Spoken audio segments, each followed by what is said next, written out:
Hey everyone, and welcome to Almost a Review, my short, to-the-point, no-bullshit opinion about Stellaris, the latest space strategy game from Paradox Development Studio. There's one big question you might be asking yourself right now. What kind of game is Stellaris exactly? Does it play more like a classic 4X space strategy game, where 4X stands for explore, expand, exploit, and exterminate, or more like an actual grand strategy game, which Paradox specializes in? The answer is, it's both of these things, and in my opinion, it successfully combines the best of both worlds. The game is essentially divided into three phases. The first one plays like a classic 4X game, where you start with nothing but your home planet and a handful of the most basic ship types, and you build your space empire from there. The third phase, and yes, I say third for a reason, plays much more like a classic Paradox grand strategy. Everything is mostly colonized, the empires are established, alliances are formed, and the galaxy is basically divided between large power blocks in form of federations, where federation is a more advanced form of an alliance. The second phase is the gradual transition between the two, because obviously it doesn't happen instantly. There's obviously a lot more to it than that, but that's the general structure of an average Stellaris game in a nutshell. Also, the fact Stellaris is an actual 4X game, where you start with nothing and build your own empire from ground up, helps to make Stellaris significantly more accessible than any other Paradox grand strategy game to date.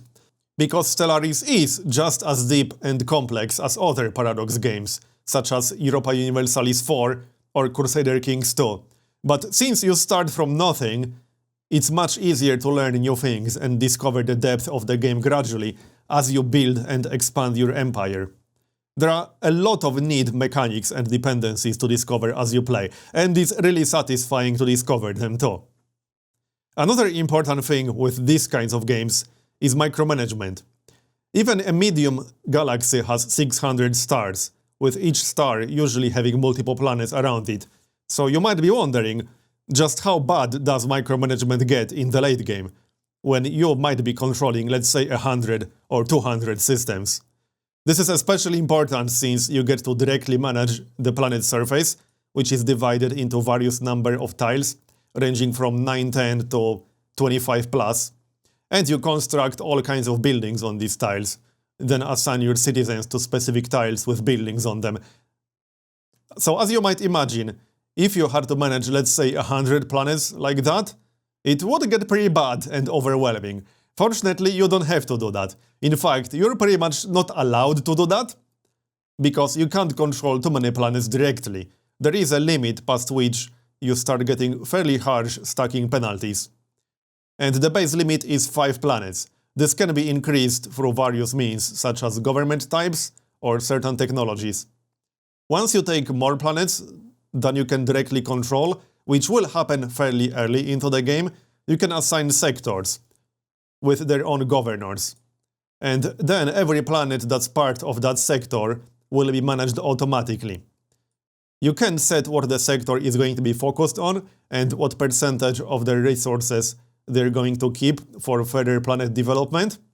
You can also send resources directly to a specific sector as a one-time kind of deal to help them with development if you wish. So that's especially useful if you colonize a few new planets. You have very low population on them and then assign them all to one sector. Finally, you can also tell each sector whether it's allowed to replace existing buildings or not. However, you can't control any planet within the sector manually. At the same time, none of the planets assigned to sectors will count towards your planet limit. So there's never really an excessive amount of planet micromanagement. You just have to decide which planets and systems are of strategic importance for you, and you want to keep direct control.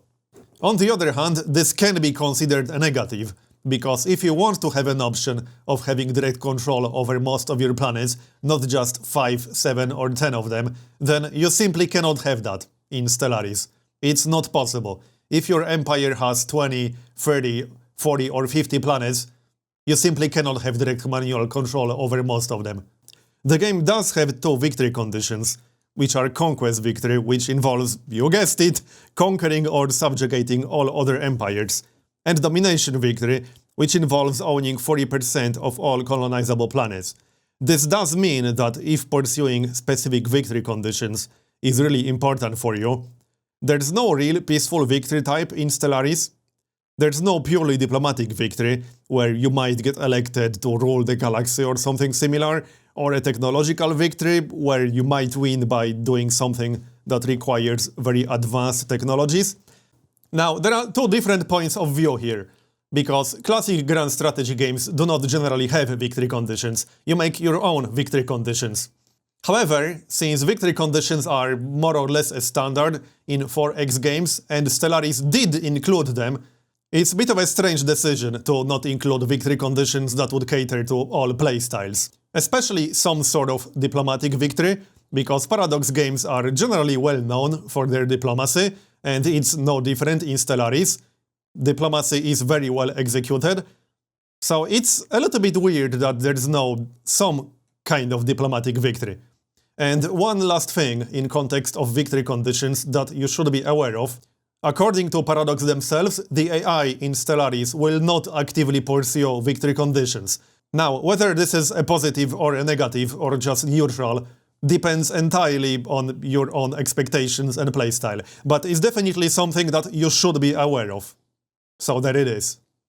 Now, let's talk about the empire building phase, which is what the game starts with. This part of the game is incredibly satisfying, to the point where I suspect people who enjoy this part of 4X games the most might find themselves starting new games once they're done building up their empire, to start it over and build a new one. There's more than enough variety to make this part of the game play quite differently every single time you start a new game. The FTL choice alone makes a huge difference in how the game plays. In fact, the three FTL travel methods that you can choose from, which is warp travel, wormhole travel, and hyperspace travel, are so different, with their own distinct advantages and disadvantages, that it almost plays like a completely different game. There are multiple very different strategic considerations associated with each FTL travel method choice. There are a lot of neat little and not so little things you can do in the game.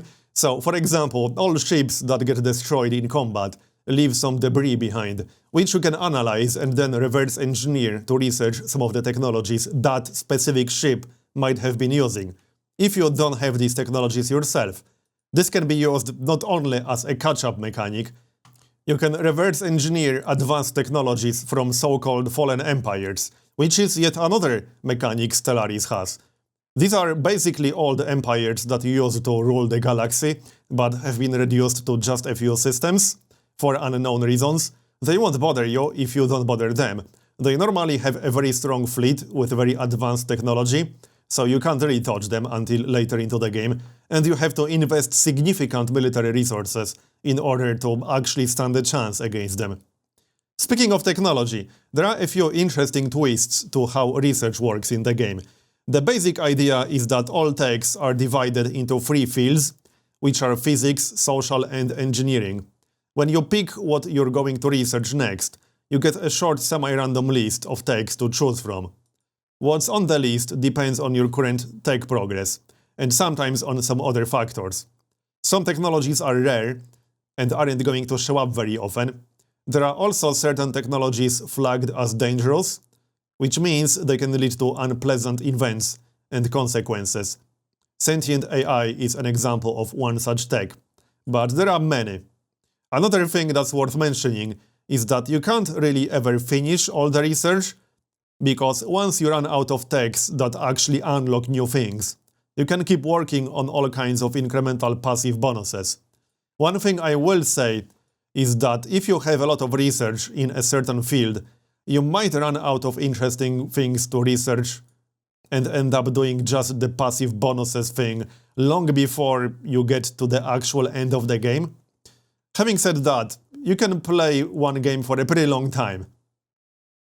Once you get to the very late game, there's a good chance you'll see a late game crisis, which is another special mechanic in Stellaris. This is a late game type of event that has a higher chance to occur the longer it takes you to win.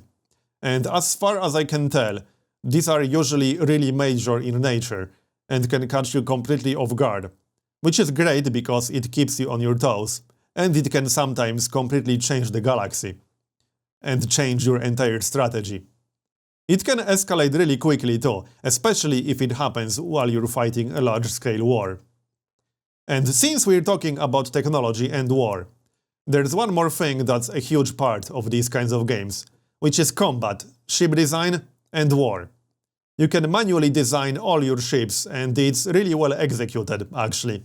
There's a lot of customization, since there are a lot of different components and combinations that work well together. But on top of that, you can not only choose the ship size, you can change the sections of the hull and change what kind of weapon and utility slots that ship will have.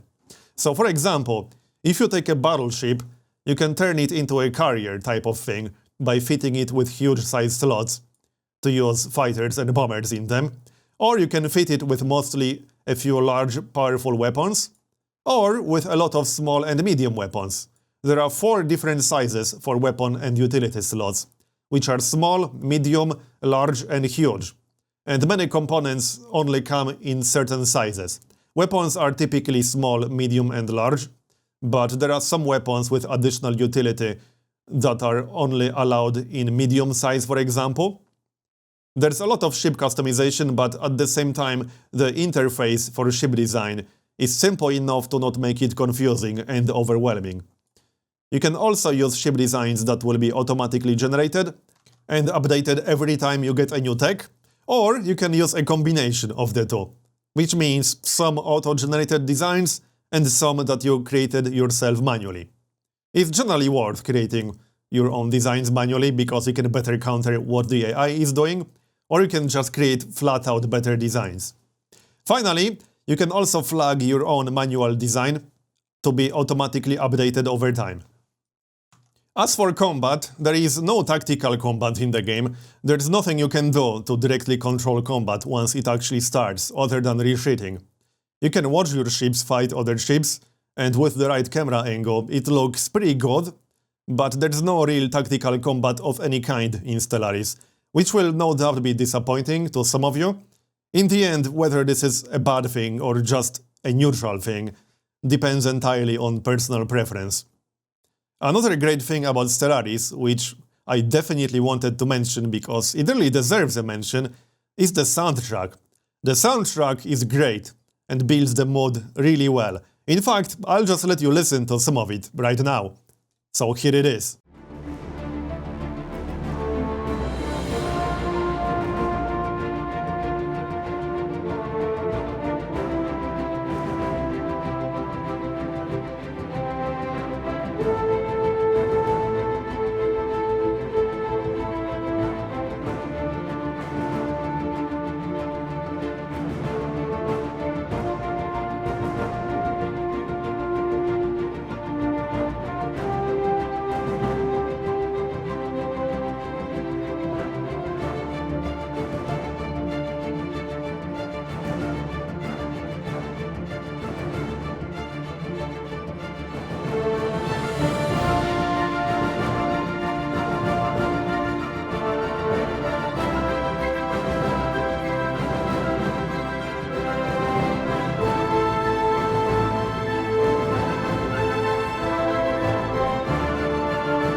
So, does the game have any major problems? The answer is, it depends. The biggest issue some people will run into is performance. You don't really start to notice it until late game, usually until some large-scale wars between federations. I play on a fairly powerful PC, which is i7-4790K CPU and GTX 980 graphics card, and the game suffers from some fairly significant slowdowns and freezes, playing on a medium galaxy, which is 600 stars. What happens is that the game will freeze at first, very briefly, when a new month starts, to calculate all the stuff that's happening behind the scenes, and there's a lot of it. But as you get into the game, into the late game, these very brief freezes can turn into 2-3 seconds at least. even on a medium galaxy, which is only quote-unquote 600 stars. Now imagine on the biggest galaxy, which is 1000 stars. Mind you, it's possible to mod the game beyond that. What I'm saying is that if you enjoy massive galaxies in space strategy games, which I know a lot of people do, you're going to need a really powerful machine. Or you will need to have a lot of patience and not be bothered by performance issues in the late game. Finally, if your PC isn't exactly high-end, I would definitely advise caution, because you most likely will run into performance problems later into the game. So it all depends on your tolerance to these kinds of problems. Having said that, after playing the game for 30-40 hours, this is the single most negative thing that I have to say about it. There are bugs, but no major or game-breaking ones, and there are some interface quirks, which you'll have to figure out, so sometimes you might end up looking for some very specific information that you need and run into problems actually finding it, since it's either a bit hidden or non-obvious, but these are usually an exception rather than the rule. One thing that might take you a little bit of time to get used to is the fact that the game has two views, the galaxy view and the system view, and you switch between them with a convenient keyboard shortcut. But as convenient as the shortcut is, you can't zoom in to view a certain system, for example, and then zoom out to view the galaxy. You just have to use the keyboard shortcut to switch back and forth between these two views. It's not necessarily a bad thing, but it's a bit different than what most space strategy games do, so you'll likely need a little bit of time to adjust and get used to it. Speaking of interface, one thing that's sort of missing from the game that you will be familiar with if you play grand strategy games are map modes. There's no easy way to tell who's allied with who, for example, because there's no equivalent of diplomatic map mode, for example, so you cannot easily see who's allied with who. You have to check the contact screen, then hover over an icon that indicates alliances, check which factions some specific faction is allied with, and then check on the map where these factions actually are in the galaxy. There's no quick and convenient way to see. And this applies to anything that you might need map modes for. Overall, Stellaris is an amazing game. We're still 7 months away from the end of the year, but I would easily call Stellaris a strategy game of the year contender. Not only that, it might just be one of the best new space strategy games released in the past several years, easily. And judging from Paradox's history with Europa Universalis 4 and Crusader Kings 2, the game will likely get a lot of new content going forward. So that's something to look forward to as well. The bottom line is, if you are a space strategy games fan and none of the issues that I mentioned are a deal breaker for you, this game is a must-buy. It's one of the best new strategy games released in 2016 so far, and I highly recommend it, as long as none of the issues that I mentioned are a deal breaker for you. So that's it, that's all I have to say about Stellaris in this video. Thanks for listening, I hope it was helpful. Please do consider leaving a like if you enjoyed it, or a dislike if you didn't, and I'll see you next time.